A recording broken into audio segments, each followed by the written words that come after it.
Welcome class. आज हम बात करते हैं कस्टमर रिलेशनशिप मैनेजमेंट की स्ट्रैटेजी क्या होती है। कस्टमर रिलेशनशिप मैनेजमेंट क्या होता है? ये एक स्ट्रैटेजी होती है जिससे हम कस्टमर के साथ रिलेशनशिप को मेंटेन करते हैं। तो वो कौन सी स्ट्रैटेजी होती है, उसको किस तरीके से इंप्लीमेंट करते हैं, ये सारी चीज़ें हम देखेंगे आज। ठीक है, तो पहली स्ट्रैटेजी होती है पर्सनलाइज्ड एंड कस्टमाइज्ड कम्युनिकेशन। ठीक है, हम जो भी कस्टमर्स होते हैं, हमारे पोटेंशियल कस्टमर होते हैं या एग्जिस्टिंग कस्टमर होते हैं, उनको हम पर्सनलाइज्ड और कस्टमाइज्ड कम्युनिकेशन करते हैं। इसका ये मतलब है कि हम उनको पर्सनलाइज्ड ईमेल भेजते हैं, टेक्स्ट भेजते हैं, पर्सनली कॉल करते हैं, ताकि वो हमारे बिजनेस से, हमारे ब्रांड से जुड़ें और उनको फील हो कि वो हमारे ब्रांड के लिए स्पेशल हैं, और उनको हम कस्टमाइज प्रोडक्ट और कस्टमाइज सर्विसेज प्रोवाइड कराते हैं ताकि वो हमारे ब्रांड के लिए, प्रोडक्ट के लिए लॉयल रहें। ठीक है, सेकंड आता है loyalty programs and reward system. जो भी एग्जिस्टिंग कस्टमर हमारे ब्रांड से, हमारे कंपनी से एक बार जुड़ गए, उनके लिए हम बोनस प्रोवाइड कराते हैं, by one get one free services provide कराते हैं, कूपन्स प्रोवाइड कराते हैं। ये सारी चीज़ें जो है वो कस्टमर को हेल्प करती हैं लॉयल होने में हमारे ब्रांड के लिए। ठीक है, ये जितने भी हम सर्विसेज प्रोवाइड करा रहे हैं, ये एक लॉयल्टी प्रोग्राम का पार्ट हो गया और रिवॉर्ड सिस्टम हो गया, जिससे कंपनी के साथ कंज्यूमर का रिलेशनशिप बिल्ड होता है। थर्ड आता है मल्टी चैनल कस्टमर इंटरेक्शन। इसमें हम अपने कस्टमर के साथ बहुत सारे चैनल्स के थ्रू इंटरेक्ट करते हैं, उनके साथ रिलेशनशिप बिल्ड करते हैं। कैसे?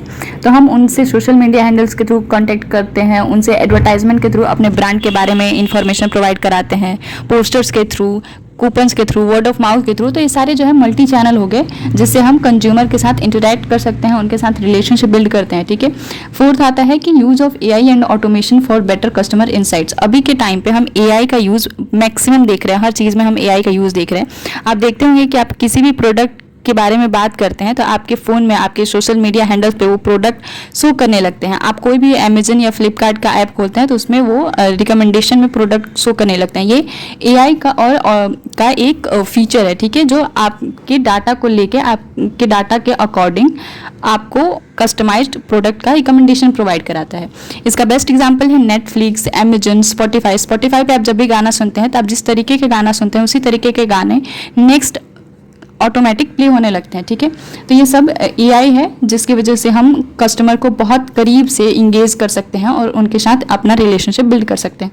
फिर आता है feedback collection and continuous improvement. हर चीज़ में हम कस्टमर का फीडबैक लेते हैं। अगर हम कोई भी प्रोडक्ट उनको बेचते हैं तो हम उनसे पूछते हैं कि आपका एक्सपीरियंस कैसा रहा, आपने स्विगी से खाना मंगाया, जोमेटो से खाना मंगाया तो 5 स्टार दीजिए, 4 स्टार दीजिए, आपका कितना फीडबैक रहा है उस प्रोडक्ट को लेके। तो फीडबैक को कलेक्ट करने के बाद हम उस पर कंटिन्यूअस इंप्रूवमेंट करते हैं कि अगर किसी ने 5 स्टार नहीं दिया है तो क्या रीजंस है जिसकी वजह से वो 5 स्टार नहीं दिया है।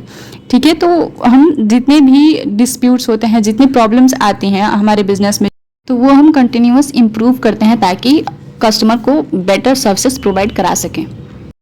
कस्टमर रिलेशनशिप मैनेजमेंट जितना ईजी है हमारे लिए रन करना, उसके लिए स्ट्रेटजी, टेक्निक्स, सॉफ्टवेयर को इंस्टॉल करना, उतना ही चैलेंजेस भी आते हैं कस्टमर रिलेशनशिप मैनेजमेंट को इम्प्लीमेंट करने के लिए।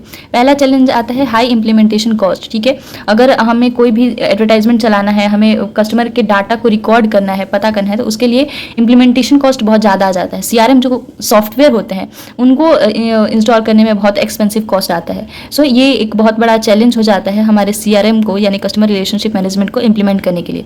दूसरा है data security and privacy concern. एक वेबसाइट दूसरे वेबसाइट को, कस्टमर के डाटा को सेल कर देती है, या फिर जहाँ कहीं भी किसी वेबसाइट पे आप लॉगिन करते हो तो जो भी फ़ोन नंबर, अपने कॉन्टैक्ट डिटेल्स वहाँ पे शेयर करते हो, वो प्राइवेसी कंसर्न आ जाता है कि वो आपके डाटा को दूसरे कंपनी के साथ, दूसरे ब्रांड के साथ सेल कर दे, ताकि वो कंपनी भी आपको कस्टमाइज एडवर्टाइजमेंट भेजे, आपके लीड जनरेशन के लिए यूज़ करे।